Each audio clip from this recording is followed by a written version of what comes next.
Buenas noches, gracias por estar con nosotros en Crédito y Consumo. Hoy estará con nosotros el doctor Isaac Godoy, viceministro de MIPYMES. Es sabido que este programa de forma permanente apoya a los emprendedores de las MIPYMES, hablamos de las problemáticas, hablamos de la importancia de este sector para la economía del país. Y hoy lo tenemos al viceministro, tenemos varias preguntas para él, hablaremos sobre el presupuesto, digamos, con un recorte excesivo que sufrió el viceministerio de MIPYMES. Luego de la presentación comenzamos con el programa. Créditos y consumo. Auspician VIXA. Crediágil. Credisolución a tu alcance. Carsa. Ibiza. Serfín, creciendo juntos. Universo de créditos y consumo. SDM Créditos. Electrobam. Apoya Dr. Valé.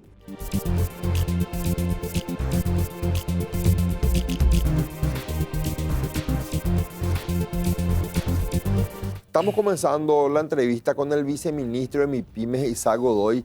Buenas noches, Isaac. Gracias por estar con nosotros. Buenas noches, Estefan. Gracias por la invitación y un saludo también a la gente. Isaac, primero quiero pedirte un poco. Quiero después entrar a hablar de un tema muy álgido, no sé si decir candente, que ya fue el tema del presupuesto general de gasto. Pero antes quiero hablar un poco contigo de que nos cuentes, nuevamente la audiencia se renueva. Y conocer las funciones del viceministerio de MIPYMES. El viceministerio de MIPYMES nace en el año 2012. La ley 4457 le otorga, para mí, dos grandes misiones institucionales. La primera, actuar como un gran articulador de un sistema nacional de instituciones públicas y privadas que en el marco de una coordinación y una organización nacional puedan llevar adelante el diseño y la implementación de políticas de apoyo al sector de micro, pequeñas y medianas empresas. Y una segunda función tiene que ver con la prestación de servicios de apoyo a ese público objetivo. Servicios de capacitación, servicios de asesoría, trámites para la formalización y con un enfoque hacia el acceso a créditos y hacia el acceso a la información, que es lo que establece ya la ley y el decreto reglamentario. Y agregaría yo algunos matices de lo que establece esa ley. Por ejemplo, ya en el año 2012 se creaba el Fondo Nacional de MIPYMES en el marco de la ley, pero esa ley no establecía las fuentes de financiamiento. Entonces, eso, por ejemplo, forma parte de una de las grandes pendientes, digamos, del viceministerio. Y en segundo lugar, muy importante también, y se menciona poco, Estefan, en el año 2016 también se promulga la ley de fomento de la cultura emprendedora. Ya. En el marco de esa ley se crea la Dirección Nacional de Emprendedurismo. Y desde el año 2016 tenemos también la misión de fomentar la cultura emprendedora, de generar fuentes de financiamiento alternativo para emprendedores, con el objetivo de apoyar el nacimiento y la constitución de nuevas empresas en el país, las que generalmente son micro, pequeñas o medianas. Claro. Entonces tenemos ese marco de ley y eso es lo que venimos haciendo desde el año 2018. En ese organigrama, llamémosle, de micro, pequeñas y medianas empresas, no están incluidos los emprendedores, que digamos son otro sector, ¿verdad? Sí. A quienes también ustedes obviamente dan algún tipo de asesoramiento, apoyo, ¿verdad? Sí. En el marco de esta segunda ley que te mencioné, la de fomento de la cultura emprendedora, se define a los efectos de la ley una definición, valga la redundancia. Sí.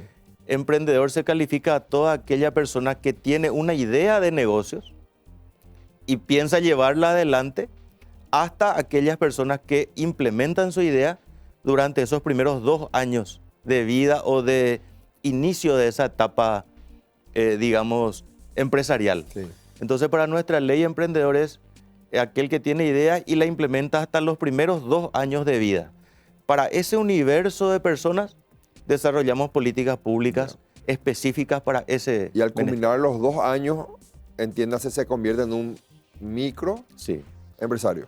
Se convierte en un microempresario y a partir de ahí el viceministerio lo califica como microempresa micro, pequeño, mediana empresa, informal o con desafíos de formalización, y microempresa formalizada, para lo cual también tenemos una serie de herramientas que ponemos a disposición. La legislación y las distintas normativas, ¿le da algún que otro incentivo mayor al microempresario que al emprendedor?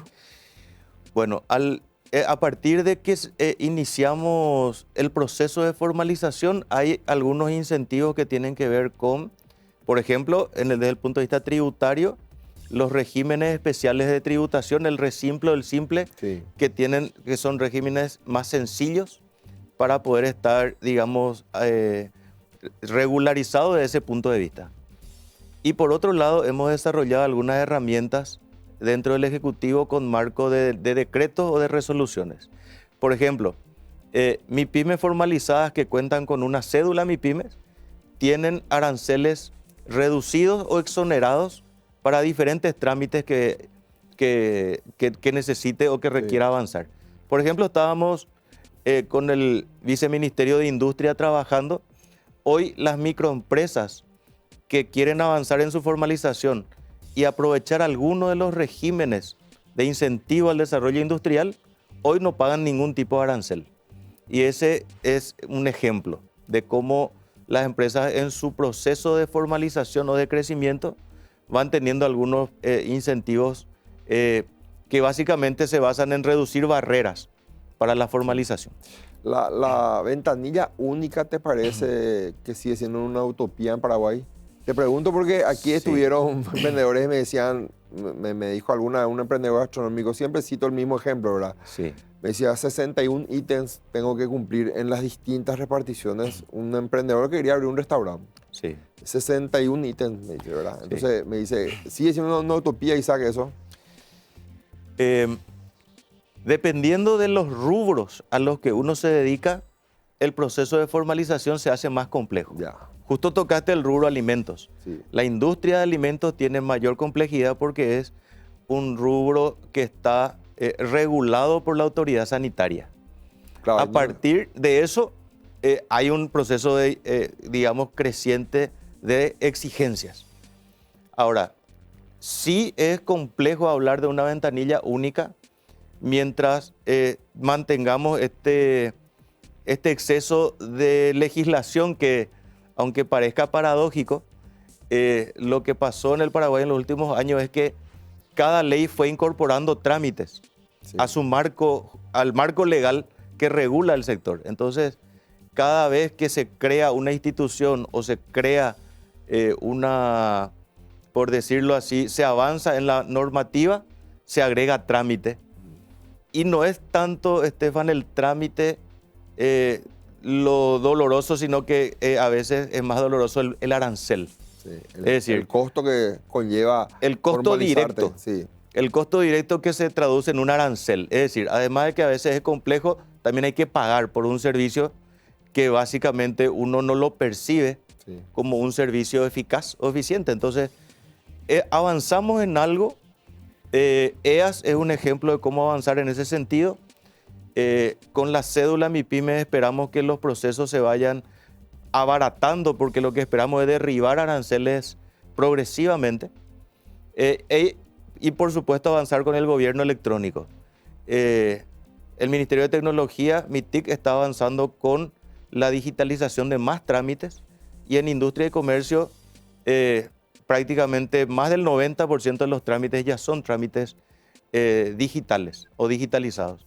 Pero sí hay un entramado, digamos, de instituciones que participan en el proceso, y hay que agregar también la situación de las municipalidades, porque bajo el... Tema de las patentes. Claro, porque bajo digamos, la premisa de la autonomía municipal, cada municipio toma sus propias decisiones sobre cómo regular patentes y habilitaciones del sector comercial e industrial, y esas habilitaciones también forman parte digamos, de la queja o del sufrimiento, por decirlo así, de los emprendedores. Fíjate que, por ejemplo, yo sé que en el estado Fortaleza, Brasil, en algunas ciudades, obviamente existe con otra denominación lo que es patente comercial, pero la MIPYMES que se formaliza, que es formal, tiene durante un cierto periodo una exoneración del pago de patente, ¿verdad? Es un incentivo, entonces te incentiva a ser formal, ¿verdad? Sí, Son políticas públicas que habría Sí. que analizar, la verdad, para un futuro, ¿verdad? sí. Y te pregunto otra cosa, Isaac. Ustedes, el viceministerio MIPYMES depende del Ministerio de Sí. Industria y Comercio. Sí, forma parte de la estructura del Ministerio de Industria y Comercio. Hoy son 4 viceministerios porque Rediex también Sí. ya hoy ¿Tienen fue autonomía elevado. presupuestaria, perdón, Isaac? No, no, No. autonomía no. Formamos parte de la estructura institucional del ministerio. El presupuesto se aprueba para el ministerio y Así ahí, es. ahí, digamos, se va decantando a cada Sí. viceministerio, digamos. Un programa de acción es Viceministerio de MIPYMES y ahí es donde se desarrolla básicamente las partidas presupuestarias que correspondan. Te quiero hacer una pregunta, pero quiero Sí. que me responda a la vuelta a la pausa. Sí. ¿Por qué Isaac es tantas autoridades, tantos políticos, tanta gente se llena la boca hablando? Pareciera como que está de moda hablar de las MIPYMES. Las MIPYMES esto, hay que apoyar las MIPYMES, hay que apoyar a los emprendedores, son el motor de la economía. ¿Por qué vos crees, hace cuánto sos viceministro? Ya hace 4 años, 4 años. y poco más. Y bueno, ya tenés una experiencia. ¿Por qué crees que tanta gente entiende que este sector es importante para la economía, pero los actores principales, Ujú. entiéndase, actores dentro del gobierno y también el sector privado, no materializan esa importancia que le dan de la boca para afuera? Es decir, ¿por qué las normativas, las leyes, las acciones concretas? Porque está también el emprendedor que dice, nosotros movemos la economía y no, yo no quiero tributarte, dice. Claro. O sea, tampoco él demuestra una buena fe para formalizarse. ¿Por qué crees que se genera esta disyuntiva? Respondemos a la vuelta a la pausa. Volvemos a la vuelta a la pausa con el viceministro de MIPYMES.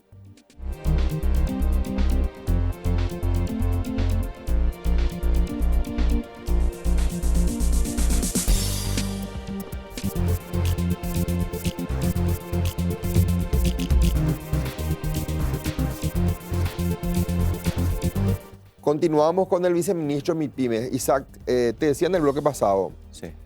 hoy pareciera ser sexy hablar de MIPYMES. Da gusto, la gente quiere hablar de MIPYMES, quiere decir, Claro. Es el tema del momento. Sí. Pero el presupuesto que está aprobado no demuestra eso. Sí. Los congresistas no lo entendieron así. El proyecto inicial que nace de Hacienda no lo entendió así. Ese emprendedor que quiere emprender, pero no quiere ser formal, tampoco Sí. no se compadece lo que dice con lo que hace, ¿verdad? ¿Por Sí. qué crees que pasa esto, Isaac? Bueno, en primer lugar, yo creo que las políticas públicas son relativamente recientes. El hecho de que muchos actores públicos o privados hablen y reconozcan la importancia del sector, creo que ya es un avance importante, refleja el nivel de concienciación que se ha logrado. Y creo que la pandemia aceleró también ese proceso, porque la pandemia puso sobre la mesa la importancia de un sector al que probablemente en el marco de las políticas públicas se le daba poco valor, o tal vez estaba, digamos, había una dispersión de actores y cada uno básicamente hacía lo que podía. Cuando hablamos de MIPYMES o de emprendedores, realmente estamos hablando de políticas muy transversales. Cuando dentro del Ejecutivo debatimos sobre este sector, tenemos que reconocer que el Ministerio de Agricultura tiene presupuesto para apoyar el sector de la producción y ahí hay emprendedores que están empezando a dar los primeros pasos. Por poner un ejemplo. Ahora, lo que veníamos haciendo, lo que te comenté al inicio, desde el año 2018 es que empezamos a tener mucha mejor coordinación con las instituciones, con las diversas instituciones, y creo que hoy está mucho más alineada la estrategia de fortalecimiento o de apoyo para emprendedores y microempresarios sobre todo, ¿verdad? Sí. Eso se tiene que ver reflejado en el presupuesto. Sin dudas es el gran tema, creo yo, pendiente. No necesitamos hoy marco de ley, necesitamos básicamente demostrar voluntad política asignando partidas presupuestarias, pero esas partidas tienen que reflejarse como no como un gasto público, sino como una inversión pública. Sí. Y ahí está nuestro trabajo, Estefan, dentro del Poder Ejecutivo. Hemos avanzado en demostrar que lo que se destina al sector MIPYMES es una inversión, porque va a ser de ahí, de la consolidación de esas pequeñas empresas, que vamos a generar empleo y finalmente vamos a devolver parte de eso en impuestos. Entonces, creo que logramos también un par de cosas interesantes en estos tiempos. Uno, me refería a las alianzas. Y te pongo dos ejemplos. Hoy estamos avanzando con la apertura de 10 centros de apoyo a emprendedores. Esos centros de apoyo a emprendedores no han significado ningún guaraní del presupuesto público. Pero ¿cómo podemos lograrlo? Y gracias a que han habido universidades, municipios y cámaras o asociaciones, gremios del sector privado que han puesto a disposición infraestructura, recursos humanos y todo un espacio de servicios para brindar, para apoyar al emprendedor. Para apoyar al emprendedor. Y nosotros del ministerio lo que estamos haciendo es, gracias a la cooperación, pusimos equipamientos y transferimos todos los programas con los cuales ya contamos.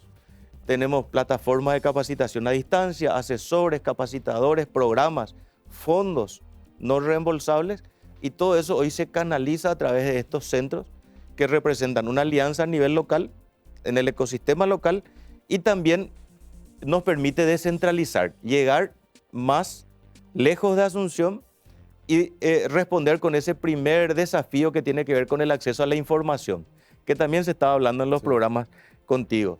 Tiene que ver con acceder a información de manera oportuna, orientar correctamente y en la etapa más temprana posible, porque al emprendedor hay que orientarlo lo más temprano posible, ya incluso en la edad joven, ya incluso antes de terminar la secundaria, debemos empezar a hablar de cultura emprendedora en el Paraguay. Esa es una manera de demostrar que lo que estamos construyendo es un ecosistema de alianzas, pero sin duda para que esto genere resultados importantes necesitamos un potente sistema de seguimiento y evaluación, porque las políticas de apoyo tenemos que demostrar, los resultados que generan. Y eso en política pública no es fácil, Estefan. Si nos remontamos 10 años atrás y nos recordamos cuáles eran los servicios públicos brindados, podemos citar capacitaciones y charlas, pero nada más. Hasta ahí. Y el único indicador era cantidad de personas presentes. Hoy tenemos que medir los resultados en términos de facturación, empleo y, ¿por qué no, internacionalización? Entonces, hacia ahí vamos. Fíjate, Isaac, que cuando uno hace algún curso de administración pública, te enseñan que la voluntad política de un gobierno se trasluce o se identifica en su presupuesto. Así es. Yo como un ciudadano común, te quito acá la obligación de responder, ¿verdad? Pues yo como un ciudadano común tengo que, si en pandemia y post-pandemia, le escuché a todos los actores del gobierno hablar de la importancia de los emprendedores y las MIPYMES que movieron la economía del país, que se pusieron la economía al pecho y que pelearon y siguieron dando fuente de trabajo. Pero ahora tratamos el presupuesto general de gasto de la nación. Sí. Y hay un recorte drástico en los números del viceministerio MIPYMES. ¿Cómo nace el presupuesto? Nace con un proyecto que nace del Ministerio de Hacienda, va al Congreso, si bien ambas cámaras del Congreso tienen la potestad de hacer modificaciones. Yo lo que veo como ciudadano común, que ni el Poder Ejecutivo ni el Poder Legislativo tuvieron la voluntad política de no solo decir, sino hacer. Porque decir que los emprendedores, las MIPYMES son importantes, implicaría también haberle dado un presupuesto importante a tu viceministerio, ¿verdad? ¿Cómo ves tu panorama para el 2023? Sí. ¿Cómo ves tu panorama en cuestiones de números? Si nos puede dar algunos números. Sí. ¿Cuál era tu presupuesto del año pasado? ¿Cuál va a ser tu presupuesto de ahora? Sí. Bueno, ahí quiero hacer una precisión. el presupuesto establecido en el presupuesto general de gastos para el viceministerio se mantiene invariable hace por lo menos 8 años. Sí. En algún momento yo mencioné en un espacio público que el recorte va a venir, o la reducción, mejor dicho, viene por el hecho de que la cooperación está culminando. Todos los programas importantes, como la cooperación de Taiwán, como la cooperación de la Unión Europea y del Banco Interamericano de Desarrollo, culminan en el año 2023 y 2024. Ya. Eso quiere decir, entre este y el próximo año, directamente por Fuente 20, nuestro presupuesto se reduce aproximadamente unos 4.000 millones de guaraníes. Y eso para el viceministerio es realmente mucho dinero. Es un golpe. Es un golpe muy fuerte, porque básicamente me refiero a que la cooperación ya termina su Vos ciclo. tenés proyectos, programas de ejecución, sea de capacitación, en números. Alguna vez me dijiste, me hablaste 18-20. ¿Puede ser o me equivoco? Realmente tengo que rescatar la enorme labor que hacen nuestros funcionarios y que hoy, gracias a estas alianzas institucionales, podemos llegar a todo el país. Pero ¿qué es lo que perdemos? Básicamente, la cooperación de Taiwán ha este año aportado de manera significativa un poco más de $1 millón, $1.100.000 en capital semilla, en fondos no reembolsables. El Banco Interamericano ha financiado aproximadamente 3.000 a 4.000 millones en los últimos 3-4 años. Y bueno, eso directamente va a significar una reducción de los servicios. Vamos a poder llegar a menos gente. Y en eso estamos trabajando. Hemos logrado en principio, Estefan, convencer a la cooperación de Taiwán para extender por lo menos hasta fines del próximo año y por lo menos con un presupuesto mínimo algunos servicios de apoyo. Pero sin duda tenemos que empezar a hablar sobre este tema de manera muy concreta con el Ministerio de Hacienda y con el ministro Castiglioni. Lo venimos planteando en varios espacios públicos. Vamos a trabajar en una gran alianza institucional para presentar, digamos, un proyecto de presupuesto sostenible y creciente que realmente represente digamos, la importancia del sector para la economía en los términos en los que habíamos siempre mencionado, ¿verdad? Y por otro lado, hay un par de reformas muy importantes que el año que viene se van a impulsar. Una que tiene que ver... Quiero un corte y comentarme después, porque me interesa esa reforma. Ya escuché hablar de eso, pero quiero ahondar en eso en el próximo bloque. ¿Cómo no? Volvemos en breve con el viceministro de MIPYMES.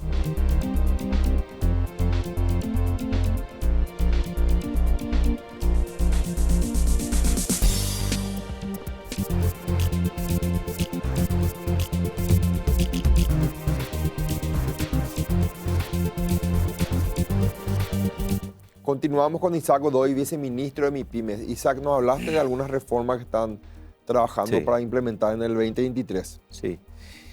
Bueno, yo creo que en términos de desafíos que tiene el sector, recientemente, Estefan, te comento, por primera vez pudimos cruzar datos con la Secretaría de Estado de Tributación, el IPS, el Ministerio de Trabajo y el Ministerio de Industria y Comercio.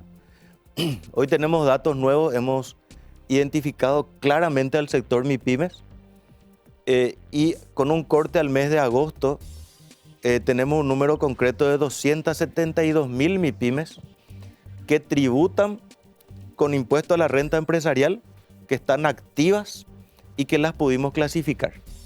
De ese universo hemos visto que el 86% son microempresas. Por lo tanto, el gran universo y también el enfoque de las políticas públicas tiene que estar en fortalecer el sector de las microempresas. Recordamos que son aquellas empresas que facturan hasta 650 millones de guaraníes por año.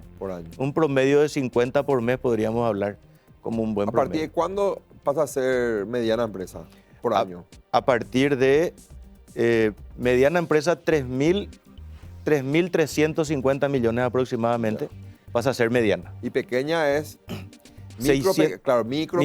Pequeña, quise decir. 656 millones pasa a ser pequeña. Ya. y 3.200 pasa a ser mediana. Perfecto.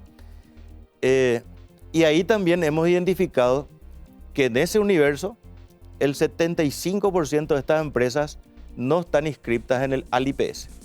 Entonces tenemos dos grandes desafíos. Buscar simplificar tal vez aún más un régimen tributario que sea más incluyente o más simple y dinamizar la información para que esto sea accesible. Y lo segundo, tenemos que trabajar en una reforma amplia de la seguridad social, que permita que este nuevo universo, estamos hablando de un universo de 2.200.000 personas. 2.200.000 personas. De ese universo hoy solamente 100.000 empleados están asegurados. De 1 millón de empleados en MIPYMES, solamente 100.000 están asegurados en el IPS, con seguridad social. Y eso son diversas las razones. Vale la pena analizar eso y pensar en una reforma que permita tener en el Paraguay un sistema de seguridad social más incluyente. Lo primero. Lo segundo, ha sido sancionada y promulgada la nueva ley de suministro y compras públicas. Esa ley va a dar una oportunidad muy importante a las MIPYMES para que se conviertan en proveedoras del Estado. No solamente una oportunidad de mercado para las MIPYMES, también es una oportunidad para el sistema de compras públicas para tener nuevas empresas que puedan ser potencialmente proveedoras, y esa mayor participación va a dar más transparencia e incluso más competitividad al sistema de compras públicas. Por eso creo que es una gran oportunidad para el próximo año. Agregaría como un tercer ítem la ley que se presentó recientemente, la de garantías mobiliarias, que creo que va a ser también un debate interesante, una nueva herramienta que permita ampliar las oportunidades de acceso a créditos para miles de MIPYMES que, no teniendo bienes inmuebles, pudieran ofrecer sus bienes muebles como garantía para que el sistema le permita, acceder a créditos, ampliando también el menú de garantías posibles con el sistema de garantías mobiliarias. Y quisiera agregar el tema del gran desafío que tenemos, es el de ofrecer un sistema de asesoría que sea permanente y sostenible a través de los centros de desarrollo empresarial. Y apuntamos a que esos centros sean los que cuenten con esos servicios permanentes, y esperamos que el año que viene podamos poner en práctica esto en los 10 centros de apoyo a emprendedores que hoy estamos habilitando. ¿Eso por qué es importante? Porque el centro de las políticas públicas son las personas, los emprendedores. Y debemos también de reconocer que hay dos grandes servicios que van a hacer la diferencia. Uno, el acceso a la información. Y lo segundo, la mejora de las capacidades empresariales. Solamente mejorando capacidades empresariales de los emprendedores y empresarios vamos a poder incidir en el gran desafío que tiene que ver con mejorar la productividad de nuestras empresas, agregar valor a la producción nacional. Agregando valor y siendo más competitivas es que vamos a conquistar los mercados más exigentes y vamos a generar una cadena de valor mucho más, integrada, y ese efecto de derrame del que solemos hablar también, que los economistas suelen decir o suelen preguntar, de la macro a la micro, ¿cómo hacemos para que ese efecto de derrame se sienta? Y esto tiene que ver con tener micro, pequeñas y medianas empresas más competitivas, más conectadas a la cadena de valor, para que ese efecto de derrame pueda llegar en lo más profundo. Eso hoy podemos verlo en varias cadenas de valor muy importantes, pero estamos también convencidos que mejorando capacidades empresariales vamos a tener MIPYMES más profesionalizadas en su gestión, y ahí tenemos que ampliar el concepto de la formalización. Formalización hoy no debe ser solamente tener los papeles, sino que gestionar internamente de manera formal. Contar con registros, contar con balances, libro de comercio, libros societarios. Y incluir a los trabajadores de la seguridad social. También que el microempresario pueda aportar a la seguridad social. Y por qué no tener también esa cobertura y ese futuro con la oportunidad de jubilarse. Claro, la oportunidad de jubilarse. Es un tema que lo vienen solicitando a gritos varios microemprendedores y varios. Vos mencionaste en el bloque pasado, Isaac, que hablaste, el emprendedor, aquella persona que tiene una idea, la desarrolla y la ejecuta y la mantiene durante 2 años. Ahí se convierte en un pequeño emprendedor, pequeño empresario. ¿por qué crees que en ese proceso hoy en día se siente hay una sensación de que hay mucha gente que dice, no sé qué tanto me beneficia ser formal? Así nomás. El famoso pay and como se dice. Sí. Porque me vuelvo formal, tengo más burocracia, más costo operativo. ¿Por Sí. qué esa sensación, ese temor a formalizarse que ya nace del emprendedor? Sí. ¿Verdad? Sí. ¿Por qué crees, como viceministro de MIPYME, que se da eso en la economía paraguaya? Yo creo, lo explicamos desde dos perspectivas. Una que tiene que ver con una perspectiva más macro, tiene que ver con que en el Paraguay todavía hay un mercado informal muy grande. Entonces el emprendedor, al iniciar, digamos, su experiencia, la primera gran decisión que debe tomar es si quiere competir en un mercado informal o quiere competir en un mercado formal. Hoy los emprendedores, en la medida que van aumentando sus conocimientos y sus capacidades, si hablamos con un emprendedor universitario, por ejemplo, él no tiene dudas que quiere emprender en un mercado formal y quiere desarrollar ahí sus capacidades y quiere ser exitoso ahí. Sin embargo, todavía tenemos un mercado informal atractivo, digamos, de alguna manera, para una población todavía muy grande. Y entonces uno ve en un mercado informal una oportunidad de salvar desde el punto de vista económico los ingresos que necesita para una familia tipo. Entonces ese mercado informal todavía hoy puede ser atractivo para un número grande, pero hay que trabajar políticas públicas integrales para que hayan puentes que faciliten pasar de la informalidad a la formalidad. Ahí está el gran desafío nuestro.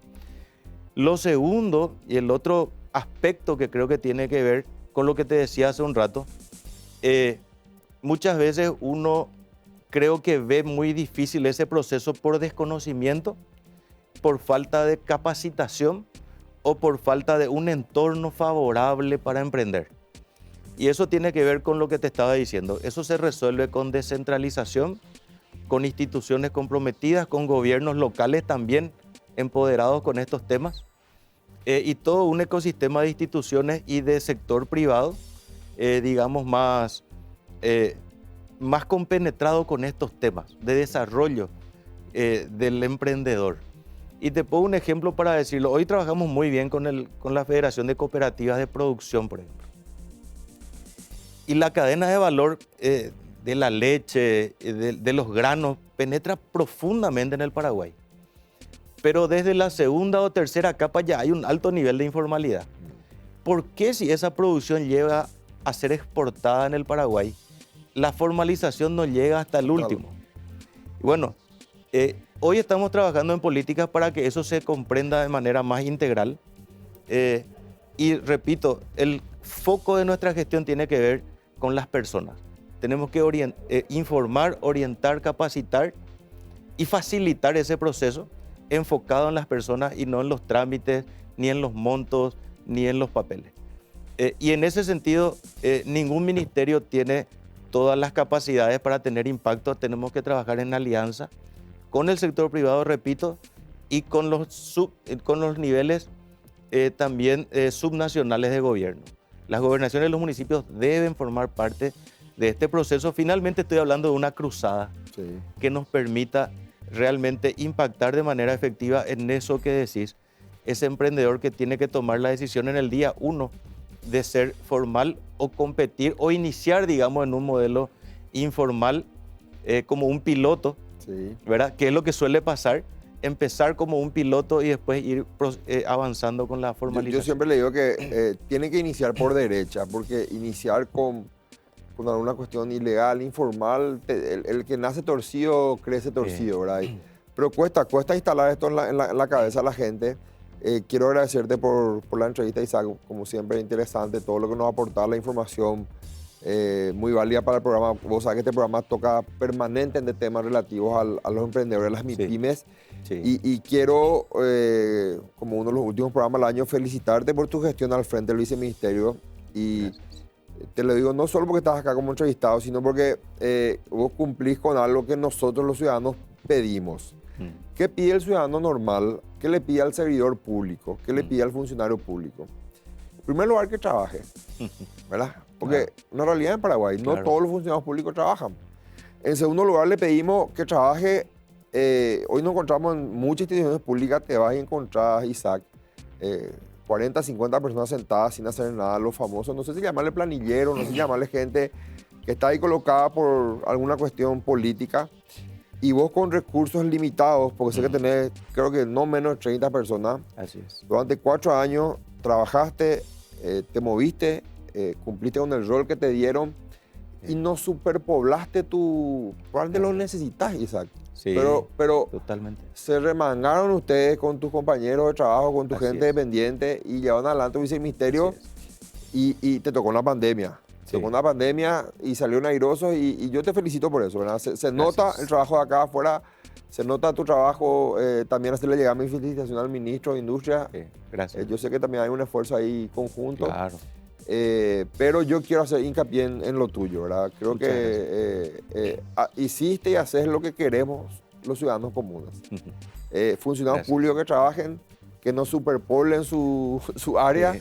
Y que en realidad, digamos, lleven a la población, porque al fin y al cabo es la gente que con sus tributos Claro. paga el salario de funcionario público, ¿verdad? Y uno quiere una contraprestación. Y yo sé que hay muchos gremios en mi pymes que están muy contentos con tu labor y es muy importante eso para el país. Y ojalá que el 2023 el presupuesto refleje también la voluntad política que dicen tener muchos políticos en el país, ¿verdad? Gracias, Isaac, por la Gracias. entrevista. Gracias, Estefan, y gracias también por este espacio. A través tuyo realmente podemos llegar a la gente y mucho de lo que se hace o lo que se deja de hacer tiene que ver con el compromiso de las diferentes partes. Y nosotros en el ministerio trabajamos permanentemente en alianzas y hoy la triple hélice es lo que queremos consolidar y estoy seguro que vamos a avanzar mucho más rápido en los próximos años. Gracias, Isaac. Muchas gracias. Esta fue la entrevista con Isaac Godoy. Continuamos con el programa.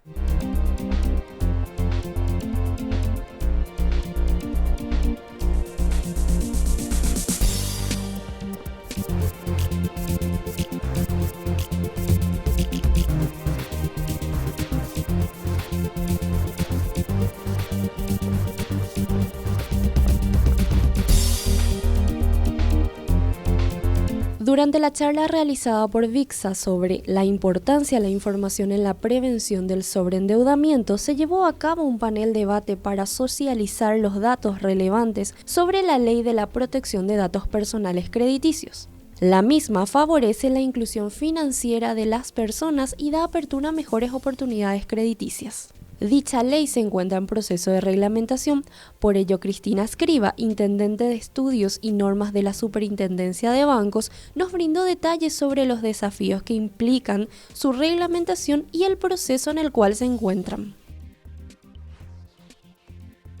Queremos que nos cuente sobre la Ley de Protección de Datos Crediticios que actualmente están trabajando en la reglamentación.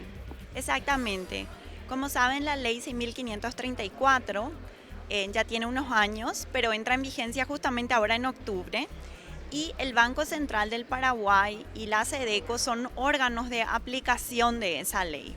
Ambos tenemos ciertas facultades y el Banco Central está trabajando en la reglamentación de la ley, ya que es una de las atribuciones del Banco Central, atribución legal, que la ley le dio la atribución para reglamentar la ley y también toda la parte del acceso de los titulares de datos a su información. Entonces, por ejemplo, si soy un titular de un dato personal crediticio, tengo ciertos derechos, ¿verdad? Derecho a acceder a mi información, derecho a rectificar mi información, a que se borre alguna información que esté incorrecta, derecho para también siempre dar el consentimiento para que su información pueda ser consultada, para que su información pueda ser tratada de alguna manera. Hay un término que es el tratamiento de datos, que está en la ley y que básicamente es todo lo que se puede hacer con los datos personales crediticios de las personas, ¿verdad?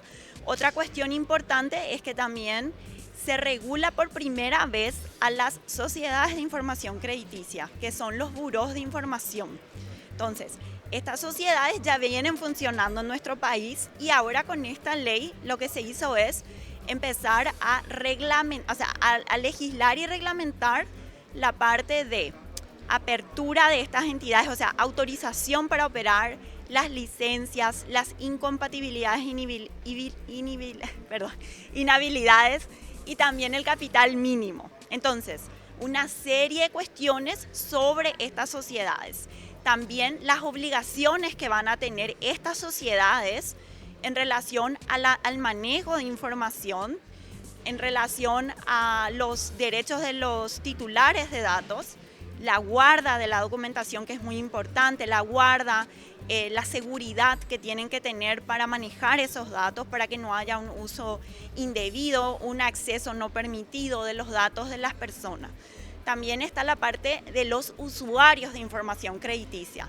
En esta ley se definen quiénes son las personas físicas y jurídicas que pueden utilizar esos datos personales crediticios para hacer un análisis del riesgo crediticio de esa persona. Se limita, no se puede utilizar los datos, por ejemplo, está prohibido en la ley para denegar el empleo a una persona. Entonces, estos datos del comportamiento crediticio de las personas, que es la información positiva o negativa, sirve para analizar el perfil de riesgo de la persona y que pueda acceder a un crédito, ¿verdad? Entonces, justamente un tema muy importante de esta ley también es que ya obliga a que se tiene que facilitar la información positiva. Entonces, no solamente cuando dejo de pagar una obligación se va a informar o va a estar en mi registro, sino también cuando cumplo con mis obligaciones. Y no solamente de créditos, de cualquier pago frecuente, ¿verdad? Que pueda demostrar el cumplimiento de la persona. Y creo que uno de los temas de esta charla que vamos a tener hoy justamente es cómo puede facilitar y ayudar ese tipo de información a que las personas obtengan crédito y evitar el sobreendeudamiento también. La importancia de esta ley también, justamente para tratar de prevenir eso, también esta ley ayuda a manejar esa información. Esa es su importancia principalmente. Exacto. Esta ley lo que viene es a reconocer expresamente el derecho de esos titulares de datos a prestar su consentimiento para facilitar los datos, para que tenga unos derechos claros, un manejo correcto de la información y todas las seguridades alrededor de esa información tan importante. La charla organizada por VICSA sobre la importancia de la información en la prevención del sobreendeudamiento contó con una participación internacional. Se trata de Julián González Vanek de Experian, una empresa multinacional de informes de créditos que recopila y agrega información sobre más de 1.000 millones de personas y empresas en el mundo. Bueno, nuestra empresa es una empresa inglesa que lleva décadas trabajando en todo el mundo, con oficinas en más de 40 países. Somos más de 20.000 empleados, que básicamente lo que hacemos es, contamos con información tanto de personas como de empresas y muchos tipos de herramientas basados en estadística, en toma de decisiones y en soluciones para validación de identidad y prevención de fraude, que ayuda a que las empresas tomen mejores decisiones crediticias, tanto en lo que es la originación crediticia, esto es, detectar a las personas que pueden ser buenas pagadoras o malas pagadoras, como también en lo que es el ciclo de vida del cliente, en el mantenimiento de su cuenta, en lo que es ventas cruzadas, gestión de límites y también en lo que es la cobranza, o sea, en todo el ciclo de vida crediticio. Adicionalmente, hay una misión muy grande que tiene Experian en muchos países de nuestra región, de lo que es América Latina, que es armar alianzas con agentes estratégicos, como es el caso de VICSA aquí en Paraguay. Y en ese sentido estamos trabajando para el desarrollo de soluciones que permitan tomar decisiones de crédito mucho más sanas, pero ya no solamente para las empresas, sino para toda la sociedad. En ese sentido, hoy venimos aquí a trabajar en este evento para contar de estas bondades de lo que es impulsar regulaciones y programas que promuevan el uso de data positiva en la toma de decisiones. ¿Desde hace cuánto que vienen trabajando con VICSA en esta alianza? Con VICSA comenzamos a trabajar ya hace unos 6, casi 7 años en el inicio de toda esta gestión, de este partnership que contamos, y en ese transcurso fuimos formando diferentes tipos de soluciones, diferentes tipos de herramientas. Comenzamos con un entendimiento de la información con la que ellos contaban, con mejores prácticas en cómo contar con información sana, que permita tomar decisiones mucho más criteriosas. Luego avanzamos en lo que son modelamientos estadísticos, scores crediticios para el sistema y también en lo que es plataformas para toma de decisiones. Estos son motores de reglas en la nube de VICSA, para tomar decisiones basadas en políticas y en segmentaciones de clientes en tiempo real. Hablaba de estas alianzas que se van dando a nivel de Latinoamérica. ¿Cuál es la importancia para toda la región? Bueno, la importancia hay que pensarla tanto a nivel estructural como coyuntural. Coyunturalmente estamos viviendo a nivel mundial una situación que no es menor, que tiene que ver con, más allá de la guerra en Rusia y Ucrania, que impacta financieramente los mercados, impacta las inflaciones que estamos teniendo en los diferentes mercados, sobre todo en los países en vía de desarrollo, en subdesarrollados, que requieren mucho control en la toma de decisiones y en las tasas de riesgo que tienen nuestras economías. En ese sentido, para Experian y para todos los que operamos en el sector financiero, es crítico pensar en formatos de alianza, en partnerships, en bloques de trabajo, para proteger a la sociedad de estos embates económicos y al mismo tiempo asegurar que el sistema siga siendo sostenible a nivel financiero, y eso implica utilizar herramientas de vanguardia. Por eso estamos buscando constantemente los mejores partnerships, tanto tecnológicos como de datos, como empresas internacionales, para, en esta situación coyuntural, mantener el colchón que nos permita salir de esta crisis aireosos. Y a nivel estructural, pensando en el largo plazo, se vienen temas de innovación muy fuertes, muchos ya están pasando, relacionados a Open Banking, a temas de computación cuántica, a temas de realidad aumentada, a temas de metaversos, que implica ya ir pensando en la información, el uso de la información, de lo que va a ser el futuro, de lo que va a ser la blockchain, de lo que va a ser. Y eso implica hoy ya armar estas alianzas para el desarrollo de lo que va a venir el mañana. Entonces, para Experian, para VIXA, es crítico contar ya con estas alianzas y ir armando el semillero de lo que va a ser el futuro. Justamente en el evento hoy van a estar hablando sobre la importancia de tener información para poder prevenir el sobreendeudamiento. ¿Cuál es la importancia de manejar la información actualmente? Es crítico el manejo de la información. Hoy ya la información no hay que verla solamente como fotos, como generalmente uno tiende a ver la información, saca una foto de una persona o la foto de una compañía y en base a eso toma una decisión, sino hay que verlo como una película. ¿Qué fue pasando con un Julián en sus últimos 2, 3, 10 años? Eso implica hacernos de muchos bloques de información, no solamente con la foto actual de si tiene sus cuentas al día o no, sino cómo pagó en el pasado, cuánta gente vive con Julián, cómo utiliza sus dispositivos, sus redes sociales, quién es Julián desde una mirada mucho más holística, mucho más integral. Entonces, en ese sentido, el sobreendeudamiento no hay que pensarlo solamente con esa mirada estática de Julián puede o no puede ser moroso, sino también Julián, por más que pague, puede estar sobreexponiéndose en el sistema. Es decir, Julián puede estar pagando hoy actualmente muy bien, pero tener una línea de crédito, 2 líneas de crédito, 3 líneas de crédito, con una entidad, con 2 entidades, 3 entidades, y nadie está viendo que Julián está sobreexponiéndose, estresándose. Pero como paga bien, nadie hace nada con Julián. Entonces es importantísimo contar con información de película y completa, esto es información negativa y positiva, para mirarlo a Julián y protegerlo a Julián también de su posible default, a Julián y al sistema. ¿Cuáles son los desafíos con los que se encuentran en este rubro? Hay muchos tipos de desafíos. Algunos son culturales. En general, siempre el cambio genera resistencia en todos los ámbitos de nuestra vida. En el mundo del sistema financiero, también es una constante el ser resistente a los cambios que imprimen ciertas normativas que vienen a desafiar el status quo. En ese sentido, no está mal parar la pelota, como decimos, parar la pelota y mirar el contexto y ver si es adecuado o no movernos y cómo movernos. Pero sí que hay que tener una mirada hoy día mucho más abierta a los cambios de lo que se viene, porque son cosas que ya no vienen empujadas solamente por las empresas o por un regulador, vienen empujados por la gente. La gente, nosotros, los ciudadanos de a pie, sabemos que tenemos mucho más poder, que tenemos datos que nos corresponden a nosotros, que sabemos el impacto que tiene movernos o en un taxi o en un Uber.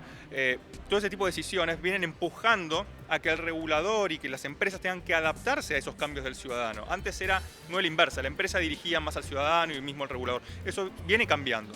Eso es un cambio que es más cultural que de soluciones, porque podemos hablar de datos, de tecnología, de lo que fuese, pero si el cambio no es cultural, no es adaptativo de lo que está sucediendo, es más doloroso. Y va a ser mucho más doloroso a aquellos que se resistan a ese tipo de cambios. Entonces, bueno, eso es uno de los desafíos, que es lo cultural. El resto también es tecnológico. Obviamente, la tecnología hoy ya se ha abaratado muchísimo. Hay muchas soluciones disponibles en el mercado para diferentes tipos de soluciones. Yo creo que lo que se requiere es mucho pragmatismo y priorización. Y muchos de estos desafíos tienen que ver con, bueno, cómo realmente dejo de trabajar en silos o en departamentos aislados, inconexos, y empiezo a trabajar más en un pool, como si fuese un club, un consorcio dentro de las compañías, para mirar el todo y ser mucho más plástico en la toma de decisiones. Hoy actualmente seguimos viendo formas estructurales dentro de las compañías y en general en diferentes entidades son más por silos, más por departamentos. Eso sigue siendo un desafío. Entonces lo cultural y lo estructural dentro de las compañías y luego finalmente lo tecnológico y la priorización de las tecnologías creo que son tres de los grandes desafíos que tenemos. La tecnología ha ayudado muchísimo a poder tener mayor información también en este rubro. Totalmente, la tecnología es un gran habilitador y la gran revolución tecnológica que viene sucediendo, porque realmente ya es una revolución de capas, de año a año, es el gran habilitador a que muchas de estas cosas se puedan hacer. De alguna manera son vehículos que ponen la creatividad y la innovación mucho más fácil de plasmar en soluciones, sí, totalmente. Queremos que nos cuente un poquito también su experiencia de lo que hoy estará realizando, estará exponiendo en este evento y también comentarnos la importancia de este tipo de eventos, de poder compartir con diferentes referentes del sector financiero. Bien, hoy vamos a estar conversando muy fuerte sobre temas de data positiva, vamos a estar trayendo ejemplos de otras regiones, otros mercados que ya están utilizando data positiva.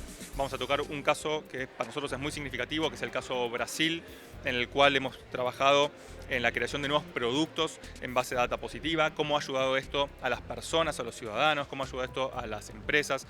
La idea es ser muy prácticos y claros en el por qué la información positiva es un vehículo que creemos que puede generar un cambio sustancial. Pero también queremos hablar del futuro y lo que se viene a nivel global, a nivel regional, lo que ya estamos conversando con diferentes actores del sistema, para estar preparados, para saber que son cosas que ya nos atraviesan en el día a día, cosas que tal vez no las vemos, pero están sucediendo. Entonces conversar un poquito de eso para ver cómo prepararnos para ese mañana. Y finalmente un panel de discusión entre el regulador, VICSA, Experian, que entre todos podamos elaborar ideas para que ayude realmente a las empresas que están participando aquí en este evento y a todos los que trabajan para esas compañías, que desarrollen mejor tal vez sus labores profesionales, que se sientan más cómodos, que tal vez pierdan esas resistencias o dudas que puedan llegar a tener, se saquen las dudas, se hice preguntas y por supuesto, si no tenemos las respuestas, las guardaremos y volveremos con ellos en otra ocasión.